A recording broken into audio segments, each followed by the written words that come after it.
Shalom, selamat tahun baru bagi semua keluarga besar Bethany Miracle Center di New York, maupun juga dimanapun Anda menyaksikan program ini.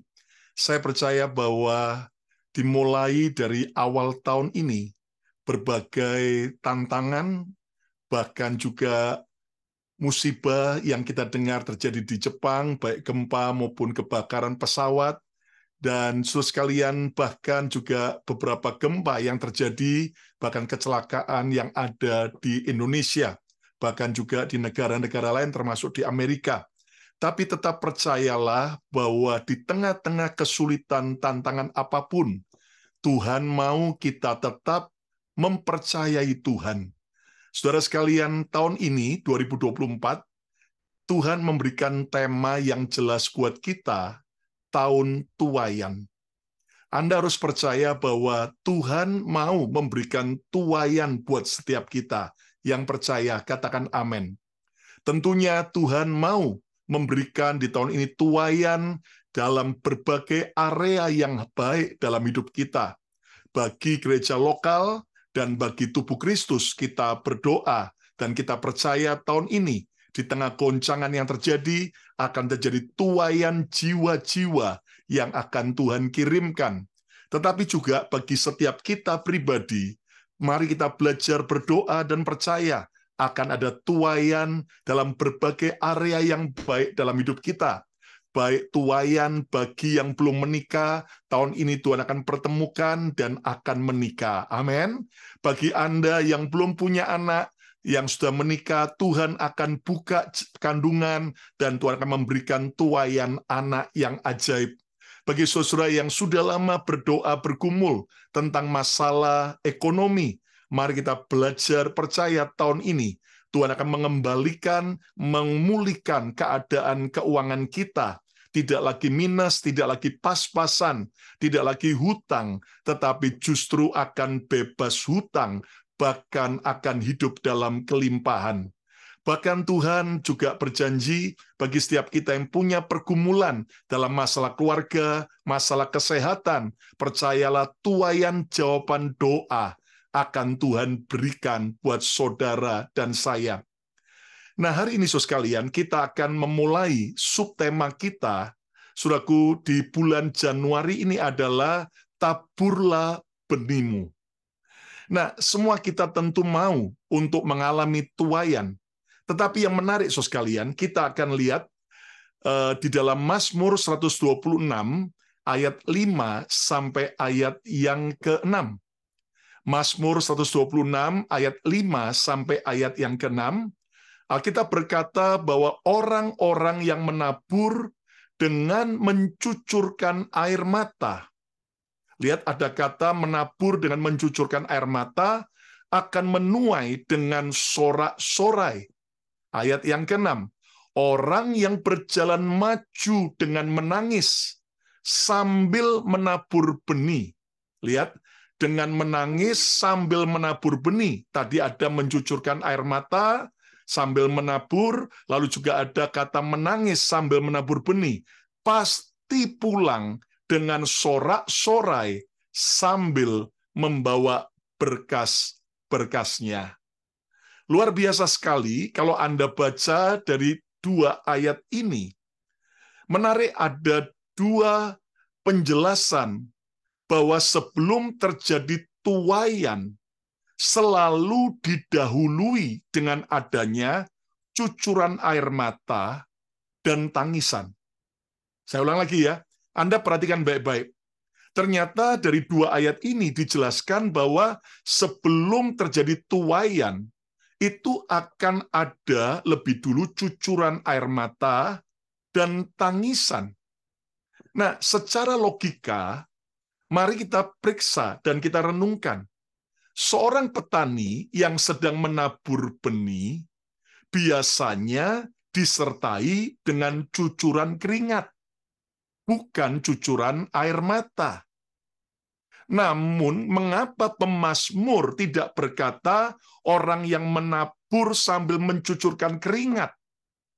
Tetapi kenapa pemazmur dalam ayat ini mengatakan orang yang menabur dengan mencucurkan air mata? Jelas mencucurkan keringat dengan mencucurkan air mata beda banget, saudara ya. Orang mencucurkan keringat belum tentu dia nangis, ya kan? Mungkin lagi sukacita. Tapi kalau orang mencucurkan air mata, dia jelas sedang menangis, sedang dalam duka dan dalam kesedihan. Nah, mengapa pemazmur mengulang sampai 2 kali bahwa tuaian akan diawali lebih dulu dengan tangisan dan cucuran air mata? Saudara sekalian, yang menarik sekali, karena ternyata dalam Mazmur 126 ini, kalau Anda lihat sebelum ayat pertama, Lembaga Alkitab Indonesia, terjemahan baru, memberi judul pengharapan di tengah-tengah penderitaan. Jadi artinya, saudara sekalian, rupanya, kenapa pemazmur Daud menuliskan bahwa sebelum ada tuaian, akan ada cucuran air mata, akan ada tangisan. Rupanya pada waktu itu kondisi bangsa Israel dan juga kondisi keluarga Daud sedang di dalam penderitaan, sedang di dalam tangisan, sedang di dalam masa duka, sedang ada di dalam lembah air mata. Hal ini menyadarkan bahwa kita tidak sedang mengalami penderitaan maupun tangisan sendiri. Mungkin hari ini ada saudara yang berkata, Pastor Lukas, masalah saya terlalu berat, saya sudah nggak kuat lagi, keluarga saya sudah nggak ada lagi jalan keluarnya, ekonomi saya berat, kesehatan juga sedang dalam keadaan tidak sedang baik-baik saja. Bagaimana? Tidak ada lagi apa yang saya bisa lakukan. Dengar baik-baik. Ternyata, saudara, kalau engkau sedang meneteskan air mata, engkau sedang dalam kesulitan, dalam kesukaran, sedang mencucurkan air mata, ingat, saudara tidak sendirian. Kata bersama saya tidak sendirian. Amin. Minimal ada Tuhan yang menyertai kita. Katakan haleluya. Tapi juga ada orang-orang lain yang hidupnya juga dipenuhi dengan penderitaan, beban, air mata, sama seperti kita. Ingat baik-baik bahwa menangis adalah hal normal dalam hidup ini.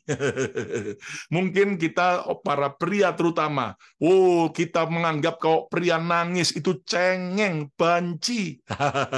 Saudara sekalian, Anda tahu banci pun juga menangis, tetap banci, saudara ya. Jadi ternyata pria itu nangis itu bukan menunjukkan banci atau lemah, tetapi menangis adalah hal yang normal dalam hidup ini. Kenapa? Karena dunia adalah lembah air mata. Lihat, bayi lahir, nggak ada kan yang di New York, yang di Queens Hospital lahir, nggak ada ya kan, saudara. Kalau ada anak saudara yang lahir atau cucu Anda lahir, waduh, justru dokternya ketakutan lari semua, kesambet setan mana, saudara ya. Bayi lahir mesti nangis, ya kan? Bahkan waktu mati pun juga diiringi oleh tangisan dari orang-orang yang mengasihinya. Bahkan di masa-masa puncak kebahagiaan seseorang ketika dia menikah, biasanya pada waktu janji nikah atau ucapan terima kasih pada orang tua, wah, sudah langsung banjir air mata. Ya kan, saudaraku? Lihat bahwa dunia ini adalah lembah air mata. Nah, hari ini mungkin saudara juga sedang bersedih hati. Saudara mungkin sedang berduka, engkau sedang mengalami banyak tantangan, beban yang berat, tertekan, frustrasi, seolah-olah nggak ada jalan keluar. Dengar baik-baik, ada sebuah kabar baik buat kita. Tema khotbah saya hari ini saya beri judul, yaitu tuaian di balik air mata. Haleluya, tuaian di balik air mata. Saudara percaya bahwa di balik air mata saudara, ya, setelah air mata pasti ada tuaian besar. Amin. Siapa yang percaya, lambaikan tangan saudara, katakan, ada tuaian di balik air mataku. Haleluya. Sekali lagi, ada tuaian di balik air mataku. Haleluya. Ingat saudara sekalian bahwa orang yang menabur benih sambil berlinang-linang air mata pasti akan pulang dengan bersorak-sorai. Namun pertanyaannya, Pastor Lukas, apakah berarti semua orang yang berlinangan air mata, yang menangis, pasti akan yaitu mendapatkan tuaian yang ajaib? Oh, belum tentu ya. Karena apa? Ada orang nangis, tapi ternyata justru tambah hancur hidupnya. Nah, itu sebabnya hari ini kita akan belajar dari Mazmur 126 ini, saudaraku, ada 3 rahasia bagaimana tangisan bisa membawa tuaian. Bagaimana tuaian itu terjadi di balik daripada tangisan, daripada di balik air mata. Nah, sekarang lihat dulu kembali dalam Mazmur 126, ayat pertama sekarang sampai ayat yang ketiga. Mazmur 126, ayat pertama sampai ayat yang ketiga. Mohon maaf tadi saya sudah siapkan, sudah di OBS tapi ternyata ada gangguan, dan terima kasih buat William yang juga membantu saya menayangkan ayatnya. Lihat di dalam Mazmur 126 ayat pertama sampai yang ketiga. LAI memberi judul pengharapan di tengah-tengah penderitaan. Ayat yang pertama, ketika Tuhan memulihkan keadaan Sion. Ayo kita baca yuk sama-sama, mulai ayat pertama sampai yang ketiga. 2, 3. Ketika Tuhan memulihkan keadaan Sion, keadaan kita seperti orang-orang yang apa? Bermimpi. Ya, lihat ada kata Tuhan memulihkan, ada kata seperti orang bermimpi. Ayat yang kedua, yuk baca sama-sama.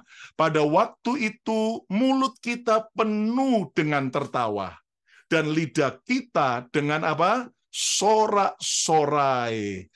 Kalimat berikutnya, pada waktu itu berkatalah orang di antara bangsa-bangsa, Tuhan telah melakukan perkara besar kepada orang-orang ini. Bukan perkara kecil, tapi perkara besar. Ucapkan bersama saya, perkara besar. Amin. Ayat yang ketiga, Tuhan telah melakukan apa? Perkara besar kepada kita, maka kita bersukacita. Wow. Lihat, saudaraku, ternyata semua kata-kata dari ayat pertama sampai yang ketiga ini kata-kata yang luar biasa bagusnya. Tuhan memulihkan, bermimpi, tertawa, bersorak-sorai, Tuhan melakukan perkara-perkara besar kepada kita, kata kita bersukacita. Nah, menarik sekali, saudaraku.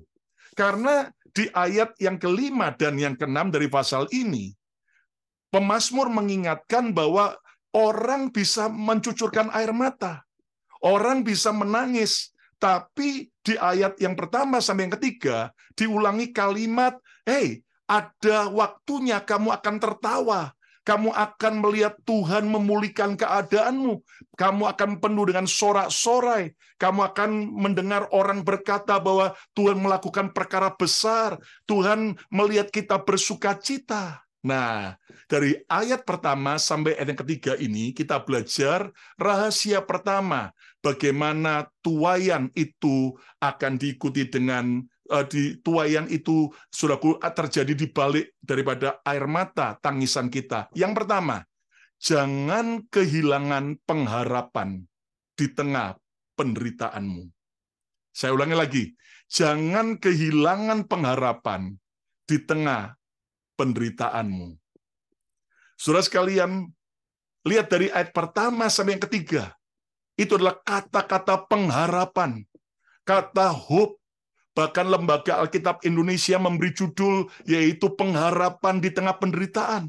Artinya, saudara sekalian, jangan pernah kehilangan pengharapan. Ayo ucapkan bersama saya tidak boleh kehilangan pengharapan. 2, 3. Saya tidak boleh kehilangan pengharapan. Sesukar apapun keadaan kita, jangan pernah putus asa, jangan pernah kehilangan pengharapan. Di saat menghadapi kesulitan ekonomi, percayalah, kita harus tetap punya pengharapan bahwa satu kali Tuhan akan memulihkan ekonomi kita. Sehingga saudara bukan hanya sekedar hidup pas-pasan, tapi berkecukupan, bahkan berkelimpahan. Di saat Anda sedang disalah mengerti dan dikecewakan oleh orang lain, percayalah akan tiba waktunya Kita tidak lagi penuh dengan air mata, tapi penuh dengan tertawa dan bersorak-sorai. Sehingga kita melihat bagaimana Tuhan menghibur kita. Tuhan memulihkan kita dari dikecewakan, dari disalah mengerti, sampai akhirnya kita lihat Tuhan yang memulihkan keadaan kita. Saudara, hari-hari ini ada banyak orang sedang putus asa. Ada banyak orang sudah apatis hidupnya. Sudahlah, terjadi ya terjadilah. Sudah nggak ada semangat hidup lagi. Sudah kehilangan pengharapan. Dengar kabar firman Tuhan malam hari ini. Akan tiba waktunya Tuhan memulihkan keadaan saudara. Akan tiba waktunya air matamu akan diubah menjadi tertawa. Akan diubah menjadi sorak-sorai. Makanya jangan pernah putus asa. Ayo pegang dada masing-masing. Tidak boleh putus asa. Dilarang putus asa. Semangat. Ayo semua katakan semangat. Haleluya. Semangat. Lihat kayak Pastor Yongki dulu ya. Semangat. Ya kan, saudaraku? Kenapa? Karena itulah jalan yang pertama untuk kita bisa melihat tuaian di balik air mata kita. Nah, kalau saudara kehilangan semangat, Anda mundur, Anda kecewa, Anda stres, Anda meratapi nasib, wah, habis. Air mata kita akan berakhir dengan kehancuran. Tapi bagaimana air mata itu berakhir dengan tuaian kalau kita tetap punya pengharapan? Lihat di Alkitab, ketika Naomi dengan menantunya Ruth balik kembali dari Moab menuju ke Bethlehem. Mereka sudah nggak punya apa-apa. Dan di saat itulah, saudaraku, akhirnya orang-orang Bethlehem kenal Naomi dan dipanggil, engkau kan Naomi. Arti Naomi manis. Tapi Naomi berkata, jangan panggil aku Naomi lagi, panggil aku Marah, pahit. Nah, saudaraku, seolah-olah Naomi sudah nggak punya lagi pengharapan, hidupnya penuh dengan kepahitan. Tapi yang menarik ternyata, saudara sekalian, ketika Naomi dan Ruth ada di Bethlehem, ternyata si Ruth tidak putus harap.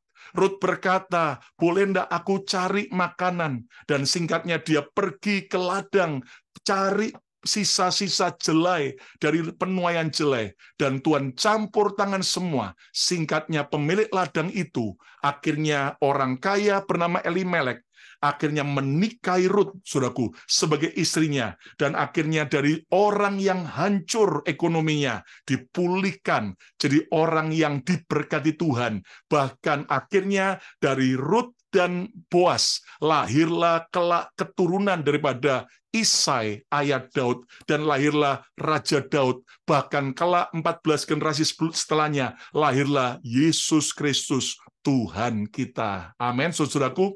Hari ini jangan pernah kehilangan pengharapan.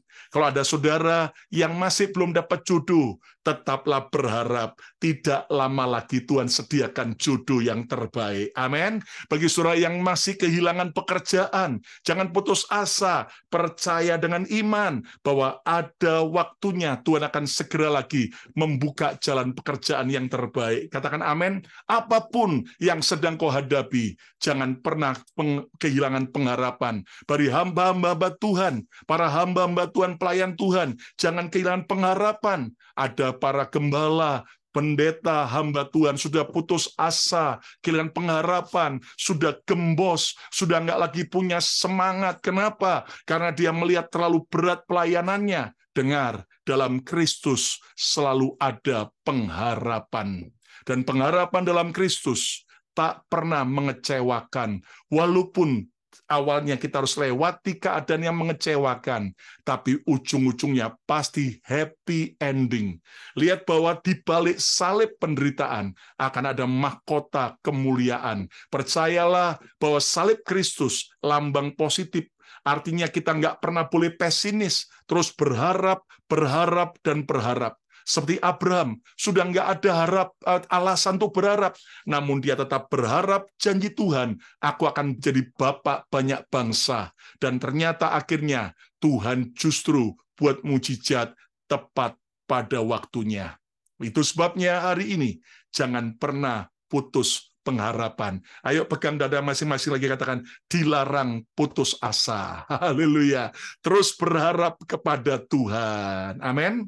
Nah, yang kedua, bagaimana tangisan bisa membawa tuaian yang ajaib. Sekarang lihat kembali dalam Mazmur 126 ayat 5 sampai 6.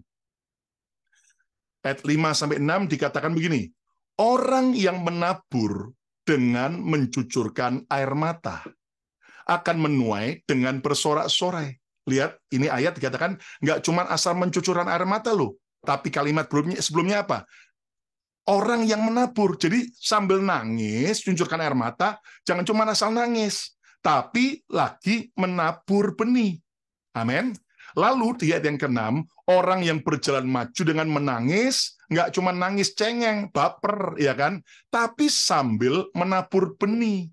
Nah, dari ayat ini kita belajar yang kedua, terus tabur benih terbaikmu di tengah tangisanmu. Terus tabur benih terbaikmu di tengah tangisanmu. Jangan menangis tanpa berbuat apa-apa. Nah, ini loh yang salah. Kita ini kadang-kadang stres, putus asa, meratapi nasib, lalu nggak ngapa-ngapain. Di rumah saja, nggak mau ke gereja, ya kan? Di rumah saja, nggak kerja apa-apa. Stres, ngurung diri di kamar. Saudara tahu nggak? Ayam jago, kalau dia sendirian di kandang, nggak lama mati. Iya kan, saudaraku? Lihat, ini ayat kan mengajarkan, nangis sih boleh, nyuncurkan air mata boleh, tapi nggak boleh cuma asal nangis, sambil menabur benih terbaik. Tanpa taburan benih yang terbaik, tidak akan ada tuaian yang baik. Saya ulang lagi ya. Tanpa taburan yang baik, nggak akan ada tuaian yang baik. Nah, saudara kan mau ngalami tuaian. Ayo, tuaian apa yang kau harapkan? Mungkin hari ini kau sedang nangis, sedang sedih, sedang putus asa. Tapi jangan cuma asal nangis, sedih. Sambil nabur benih yang terbaik. Nabur. Walaupun lagi susah, walaupun lagi air mata, nabur. Dan Anda percaya, kalau orang nangis tapi terus nabur benih terbaiknya, tiba waktunya dia akan menuai. Lah kalau cuma nangis cengeng, nggak buat apa-apa, nggak mau nabur yang baik, apalagi cuma naburnya yang jahat, apalagi merusak, wah, hidupnya makin hancur. Nah, taburan terbaik apa yang kita bisa taburkan? Saya beritahu ayat yang keempat. Coba lihat Mazmur 126, ayat yang keempat. Dikatakan begini, pulihkanlah keadaan kami ya Tuhan, seperti memulihkan batang air kering di tanah Negeb. Lihat ada kalimat, pulihkan keadaan kami ya Tuhan. Khusus di ayat yang keempat ini, pemazmur tidak lagi ngomong kepada manusia, tapi ngomongnya sama siapa? Tuhan. Nah, ini adalah taburan yang terbaik kita, yaitu apa? Taburan air mata doa. Nah, taburan air mata doa. Saudara jangan anggap sepele loh. Air mata doa, ya kan? Bukan air mata self-pity loh ya. Tapi air mata doa, engkau nangis di kaki Tuhan. Tuhan, masalahku begini. Tuhan, kondisi keluargaku begini. Tuhan, masalah keuanganku, kesehatanku begini. Pelayananku begini, Tuhan. Nangis di kaki Tuhan. Nangis, tabur air mata doamu. Pemazmur berkata, pulihkan keadaan kami ya Tuhan. Dia terus teriak sama Tuhan, Tuhan pulihkan. Ini kan taburan air mata doa. Percayalah, doa besar kuasanya. Doa bukanlah mendikte Tuhan melakukan apa yang kita mau, tapi justru doa akan membawa kita ikut di dalam kehendak dan rencana Tuhan. Doa adalah sebuah akses membuat kita bisa ngobrol langsung dengan Raja segala raja. Doa akan mengubah apa yang tidak mungkin jadi mungkin adanya.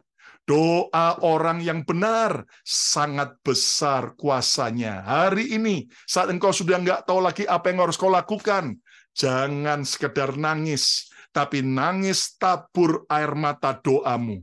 Tabur air mata doamu. Wow, saudaraku, saya mendengar begitu banyak kesaksian bagaimana air mata doa yang ditaburkan tiba-tiba satu kali akhirnya dikabulkan Tuhan. Pemazmur juga berkata, tiap linangan air mata kita tidak akan sia-sia ketika kita menabur air mata doa. Alkitab berkata Tuhan menampung di kirbatnya Tuhan. Saudaraku, itu dihitung Tuhan. Nanti percaya, setiap air mata doamu itu untuk suamimu yang jahat, untuk istrimu yang cerewet, untuk anakmu yang mungkin hari ini berontak, tidak mau ke gereja, terus air mata doa bagi kota, bagi bangsa, bagi jiwa-jiwa, bagi keluargamu. Percayalah, satu kali Tuhan akan mengabulkan doa-doa kita. Amin, saudaraku. Jangan putus asa dalam doa. Mungkin kau berkata, Pastor Lukas, saya sudah berdoa sekian lama, tapi belum terjadi. Anda harus makin percaya. Doa makin lama dijawab, itu akan makin dahsyat hasilnya. Saya ulang lagi ya. Doa makin lama dijawab, percayalah hasilnya makin dahsyat. Nanam tauge, ya kan, kacang hijau, besok menuai. Tapi kalau kau menanam benih biji durian, saudaraku, Anda nuainya lama, 25 tahun kemudian, tapi jelas hasilnya spektakuler. Hari ini, mungkin BMC New York sudah lama menabur air mata doa tentang tempat ibadah pagi. Tetap percaya, tidak lama lagi Tuhan akan buka jalan dengan cara ajaib. Amin, saudaraku. Mungkin beberapa saudara ada yang sedang menabur air mata doa tentang status imigrasimu. Nggak lama lagi Tuhan akan buka jalan.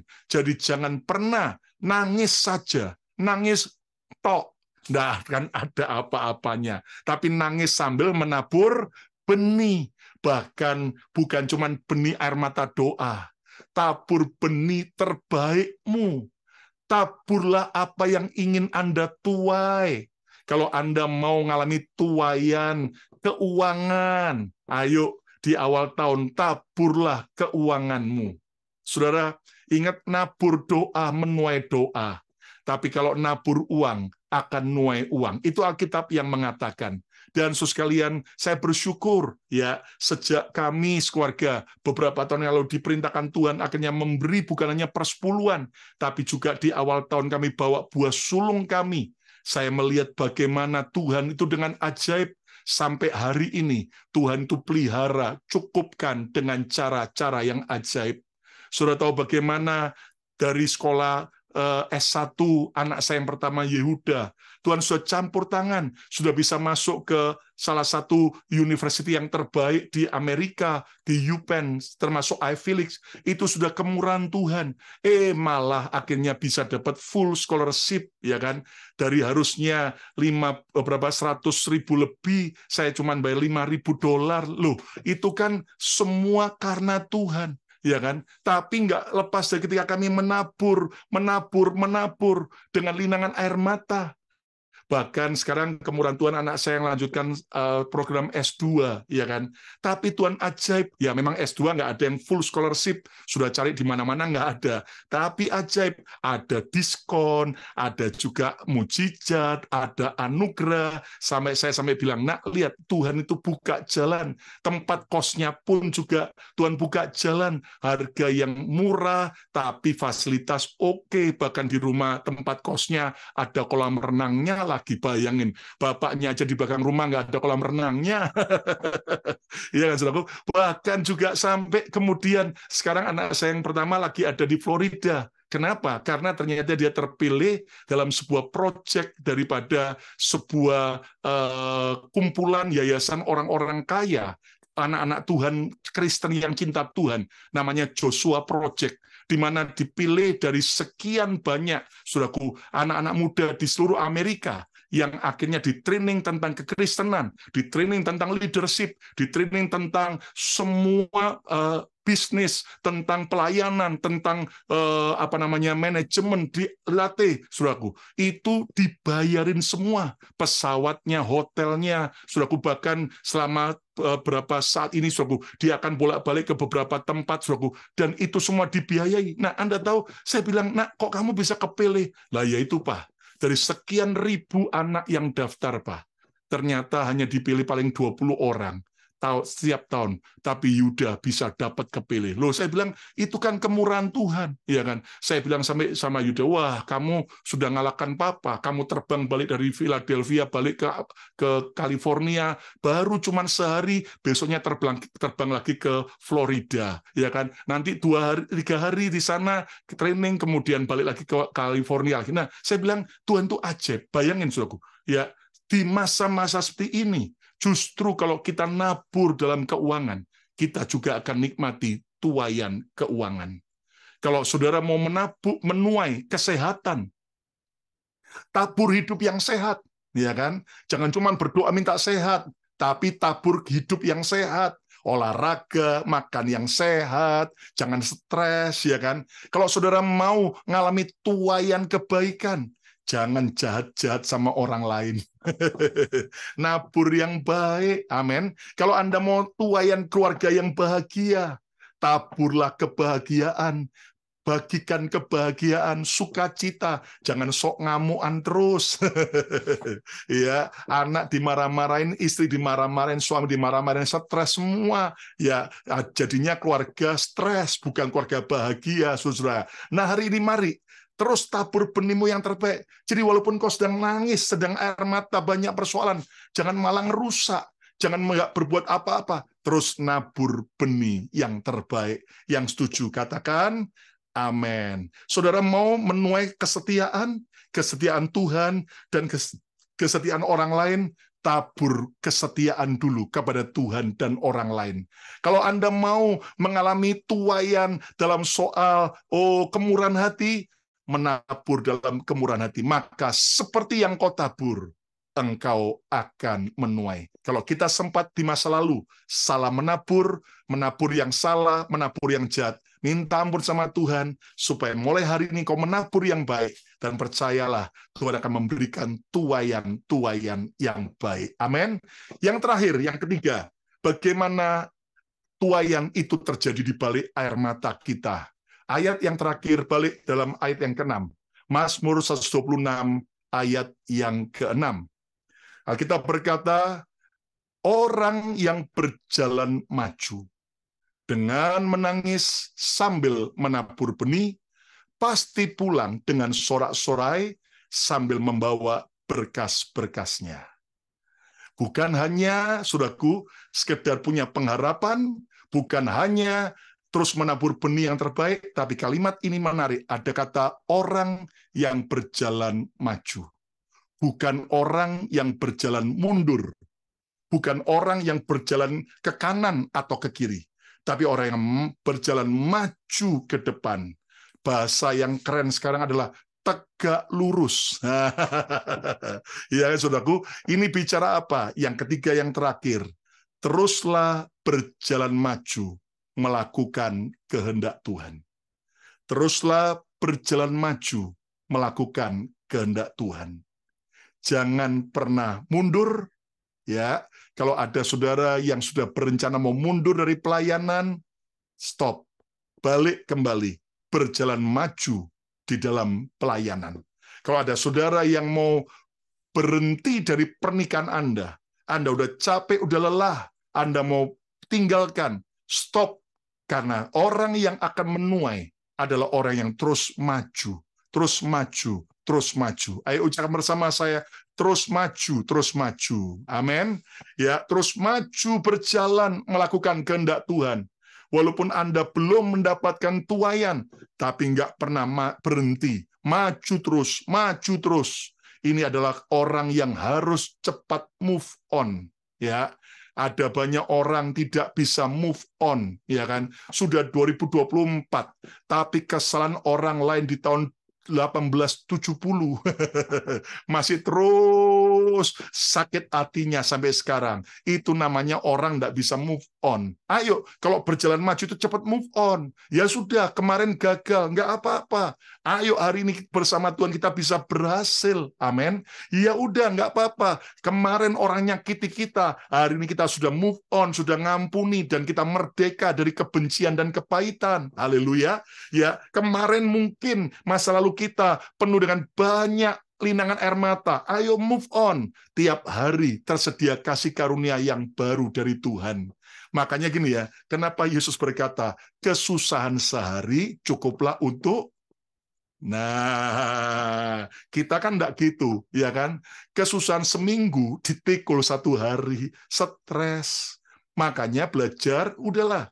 Tiap hari jalani dengan sukacita rasa syukur. Buah hari ini ada tantangannya sendiri. Udah, besok ada tantangannya sendiri. Ya, tapi percayalah, hari ini juga ada tantangan, tapi juga ada berkatnya sendiri. Amin. Besok juga ada tantangannya lagi, tapi juga ada berkatnya sendiri. Udah, jadi kalau kemarin ya sudah kemarin. Ada banyak orang Kristen itu tidak pernah bisa move on. Move on, berjalan maju. Kalau enggak, engkau akan kehilangan tuaian. Ya kan? Dulu kita mungkin kecewakan, disakiti, dilukai. Lah kalau kita terus tinggal dalam luka, enggak ngampuni, enggak pernah mau mengampuni, enggak pernah mau bebas dari luka. Wah, enggak bakal tuaian yang kita terima. Ya, yang ada adalah kekeringan, kematian, dan kegagalan.